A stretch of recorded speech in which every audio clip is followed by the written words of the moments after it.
Section 1. You will hear a conversation between a man and a woman as the man joins a local library.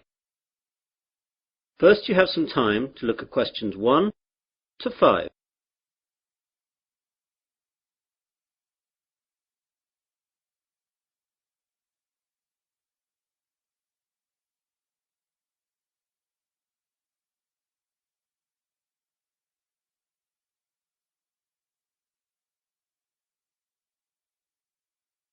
You will see that there is an example.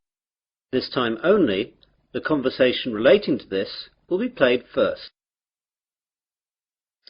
Hello, I'm new in the area and I'd like to join the library, please. That's no problem. Let me get an application form. Here we are. Now, all we have to do is fill this in and then I'll get you to sign it and you'll be a member. Great. Now then, what's your full name? Peter Adrian Camden. How do you spell Camden? C-A-M-D-E-N. C-A-M-D-E-N? Yes, that's right. So, Camden is the correct answer. Now we begin. You should answer the questions as you listen, as the recording is not played twice. Listen carefully to the conversation and answer questions 1 to 5. Hello, I'm new in the area and I'd like to join the library, please. That's no problem. Let me get an application form. Here we are. Now, all we have to do is fill this in and then I'll get you to sign it and you'll be a member. Great. Now then, what's your full name? Peter Adrian Camden. How do you spell Camden? C-A-M-D-E-N.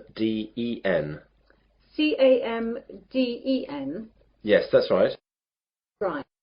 And what's your address? Flat 5, 53 Green Street, Finsbury. OK, got that. That's near here, isn't it? Yes, just 5 minutes walk.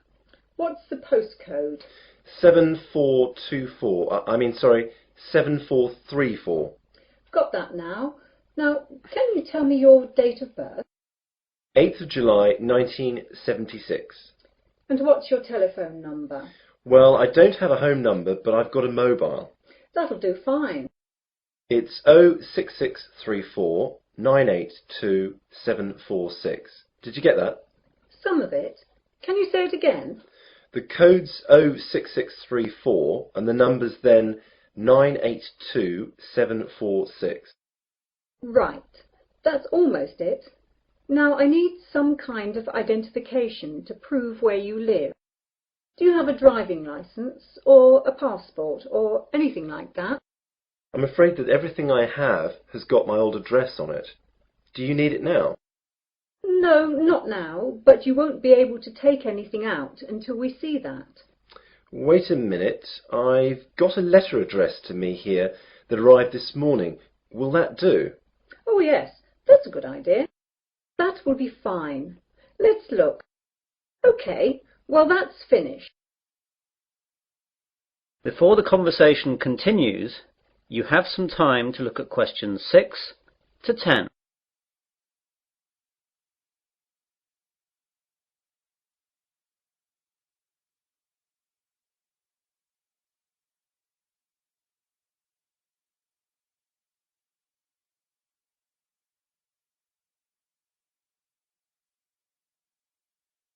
Now listen carefully and answer questions 6 to 10. Could I ask you a few questions? The council that runs the library is running a survey to find out what kind of books people prefer so that they can direct their buying. Yeah, no problem. OK, so what type of books do you like? Well, I'm very keen on mysteries. You know, when a detective is trying to find out who did the murder. Historical novels interest me too. Romance, never. My sister loves them, but they bore me to tears. I quite like books on animals too. I get them out sometimes. Not science fiction either. Too weird. Well, I think that's it then. Good. Oh, do you charge anything? The library is free unless you want to rent out some of our videos or DVDs. How much is that? Well, we rent videos out for $4 each and DVDs are $6. You must leave us a deposit of $60 as well. That's returnable, of course. I don't think I'll get any of those just yet. Can I pay later? Sure, just give the money in when you're ready to rent them out. Well, thanks very much. You've been very helpful. I might take a book out now for the weekend, if that's okay. Go ahead. Well, goodbye. That is the end of section 1. You will now have half a minute to check your answers.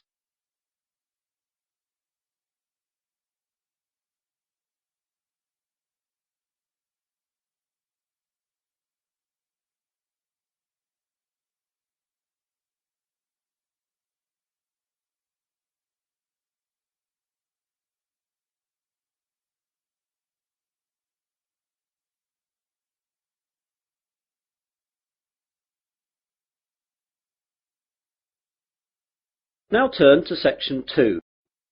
Section 2. You will hear a radio presenter interviewing a doctor. First you have some time to look at questions 11 to 14.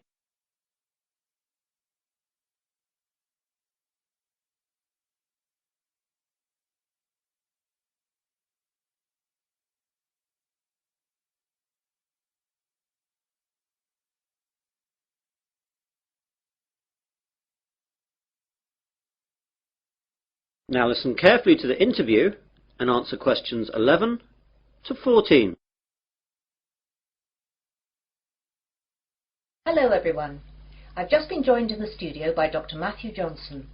Dr. Johnson works at the Wesley General Hospital and he's here today to tell us all about giving blood. Good morning, Matthew. Good morning. So Matthew, why is it important for us to give blood? Donating blood is not important. It's actually vital that people do this. Without donated blood, thousands of people would die every year, and it's something that could affect everyone. We all expect blood to be there for us, but barely a fraction of those who can give do. Yet, sooner or later, virtually all of us will face a time of great vulnerability in which we will need blood, and that time is all too often unexpected. The need for blood is great. On any given day, an average of 38,000 units of red blood cells are needed. Blood transfusions are often needed for victims of things such as accidents and burns, heart surgery, organ transplants, and patients receiving treatment for leukemia, cancer or other diseases. In 2002, nearly 29 million units of blood components were transfused, and with an ageing population and advances in medical treatments and procedures requiring blood transfusions, the demand for blood continues to increase. We really need that much? Yes, and we need it now. Blood supplies nationwide have reached critically low levels, with less than 1 day's supply of several blood types. Thousands of accident victims, cancer patients, premature babies, and countless others who need blood to stay alive are hoping you'll care enough to help them. All blood types are needed. You now have some time to look at questions 15 to 20.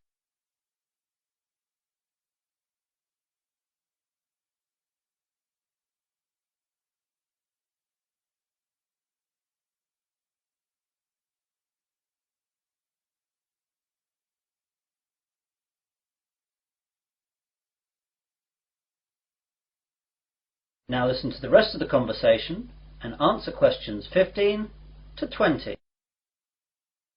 What are the different types? It's a bit more complicated than that. First we collect the whole blood from donors, and then it's sorted into the different types, which are basically O, A, B or AB, though there are also divisions here. Then the blood is split into its constituent parts. We divide it into 4 basic parts. First there are the red blood cells, then the white blood cells, then things called platelets, and finally plasma. This is shipped off to hospitals where they use the blood parts that the patients need. What are the different parts used for? Well, as I said before, the whole blood is your blood in its natural state, and something we rarely use. It's much more useful to us to have it separated into its component parts. Red blood cells are what everyone associates with blood, i.e. it's red. It's widely used to replace lost blood during surgery or when people hemorrhage. Its main function is to carry oxygen to cells. White blood cells are the most important part of the body's immune system, and they're used for patients whose normal defense systems aren't working properly. Platelets are crucial for making your blood clot, and we need to give them to patients who suffer from illnesses that deplete their natural levels of platelets, or they will bleed to death. Finally, plasma is what carries the other parts of blood around, and needs to be administered with any of the other components. Take away the red blood cells, and this is actually yellow. So that's what blood is all about. Now, you're here in Wesley today to collect blood. Can you tell us where and when we can donate? Of course.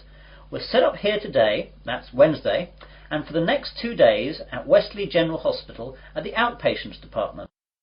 Come along between 9 a.m. and 4:30 p.m. and we'll be able to deal with you within 1 hour. And let me tell you a few things that will calm your fears about giving blood. Aside from a brief needle prick, it doesn't hurt to give blood. Your body will replace the blood you donate within days of your donation. And finally, you can't catch AIDS, hepatitis, or any other disease by giving blood. And of course, you get a cup of tea and a biscuit afterwards. And can anyone give blood? Almost everyone. Donors must be in generally good health, be at least 17 years of age, weigh no less than 110 pounds, have not received a tattoo within the past year, and not have donated whole blood within the past 56 days. We screen donors with a series of questions before we take the blood, so if you're unsure, come down and we'll let you know. Please come down and see us. Remember, if you can donate 1 pint of blood, this can save up to 3 lives. Well, thanks, Matthew. I, for one, will definitely be going down to Wesley General to donate. That is the end of section 2. You will now have half a minute to check your answers.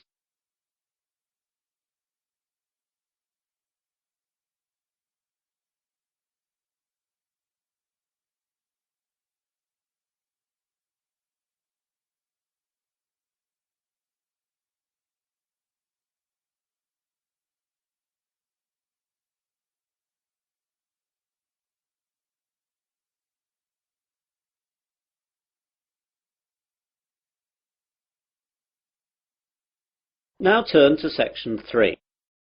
Section 3. You will hear a conversation between 3 people about use of university computers. First, you have some time to look at questions 21 to 27.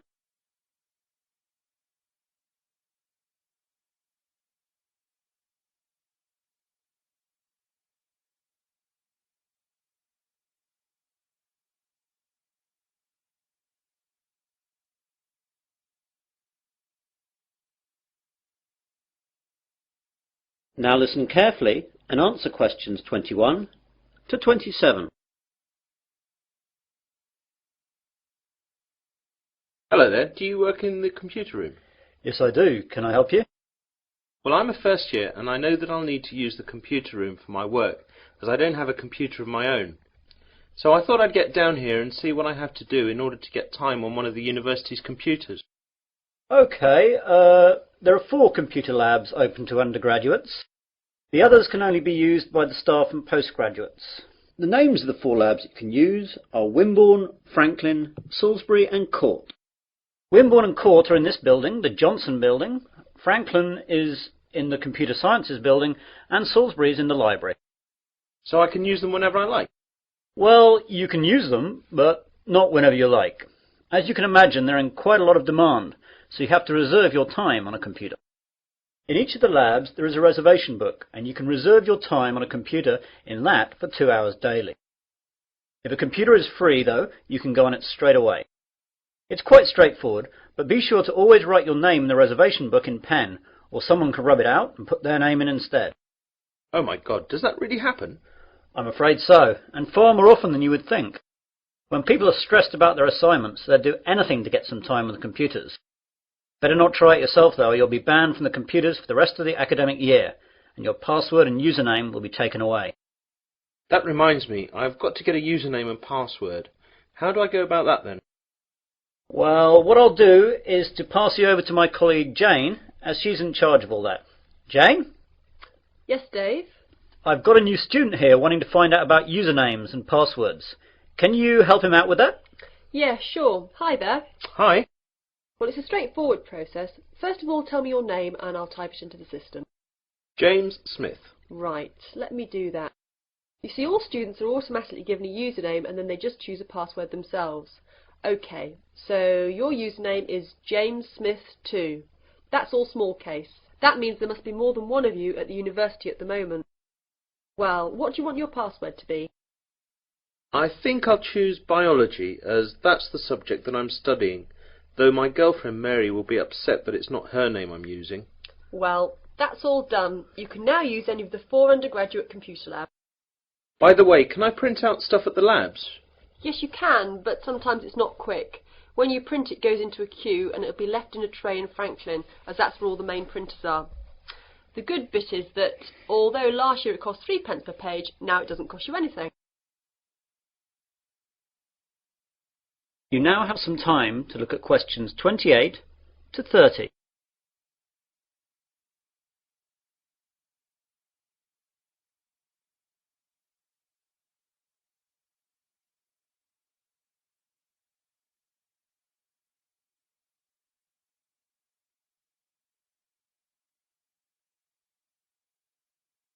Now listen to the rest of the conversation and answer questions 28 to 30.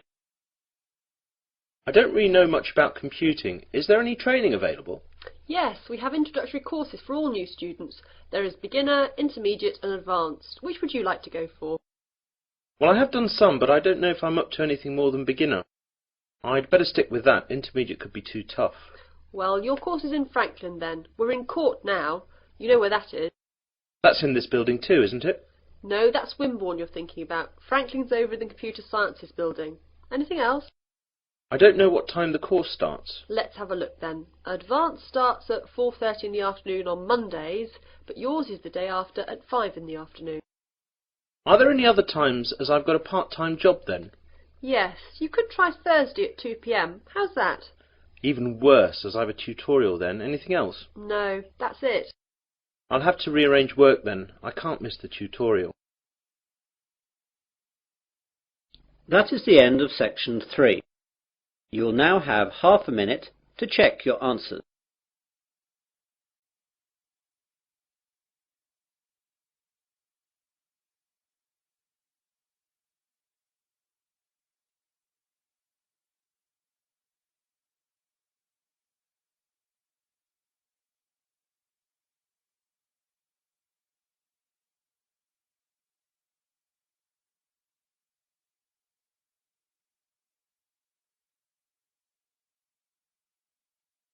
Now turn to section 4. Section 4. You will hear part of a university seminar given by a student. First you have some time to look at questions 31 to 40.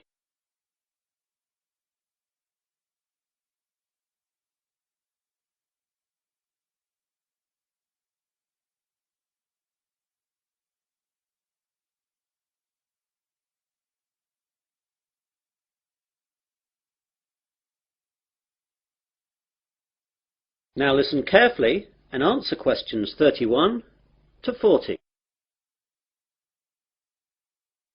Good afternoon, everyone. In today's seminar, we're going to continue listening to different students giving us a presentation on the subject of their term paper. Now, today is Hilary's turn. So, what are you going to talk about today, Hilary? Well, some of you will know that I was brought up when I was young in Japan, and I'm going to do my term paper on Japan's bullet trains, which have revolutionized their rail industry. Japan's main island, Honshu, is covered by a network of high-speed train lines that connect Tokyo with most of the island's major cities and Fukuoka on the island of Kyushu. Japan's high-speed trains are called Shinkansen, but are known to us as bullet trains. The Japanese bullet train system is credited with being the world's first purpose-built high-speed railway, and the model and inspiration for all other similar type systems running today, such as the French TGV. The reputation it has earned for safety, speed, and punctuality is unsurpassed. I'd like to give you some figures about that. As regards safety, there has never been a death on the bullet train system since its inception in 1964, other than that caused by deliberate passenger misadventure. As far as speed is concerned, the bullet train holds the current world record for the fastest average speed between two station stops, which was 261.8 kph between Hiroshima and Kokura. The train travelled 192 kilometres in 44 minutes. This record is from the 500 series Nozomi trains, running at a maximum speed of 300 kilometres an hour between Shin Osaka and Hakata. I'll talk more about them later. The punctuality puts European train services to shame. Most trains arrive at their destination after several hours to within the second.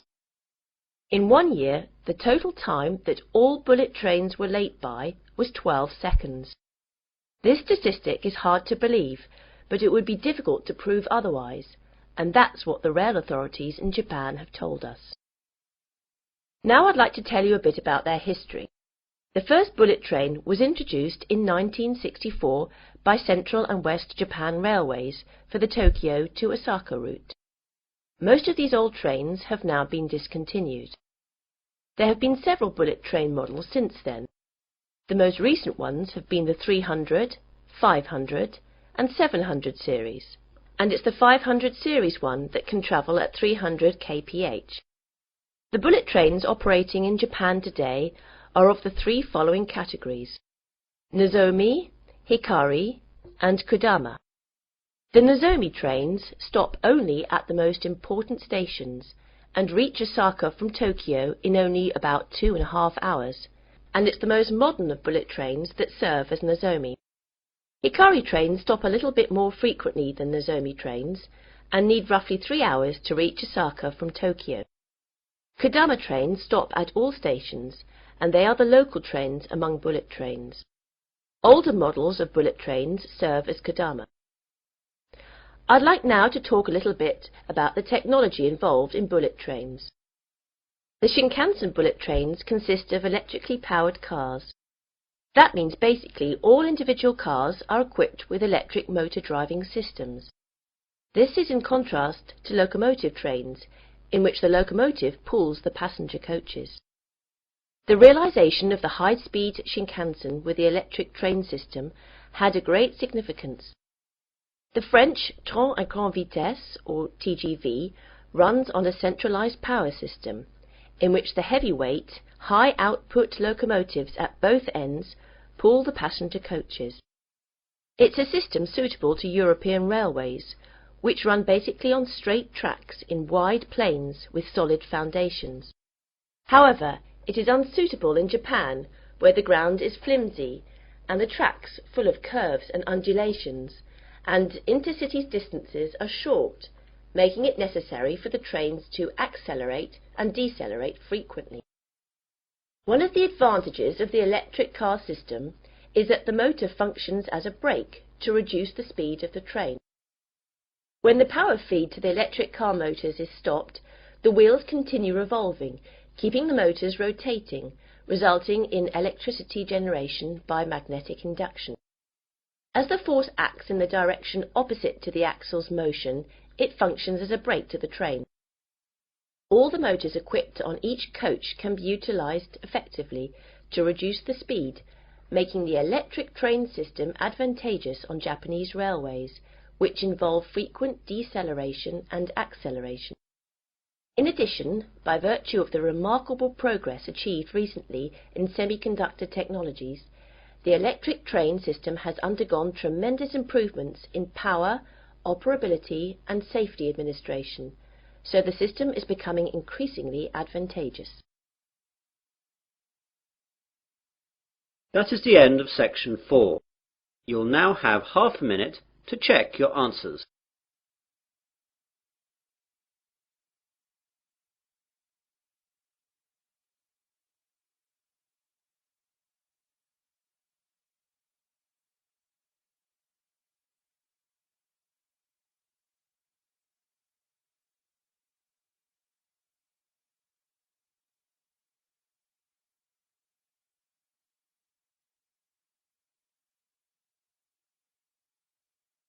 That is the end of listening test.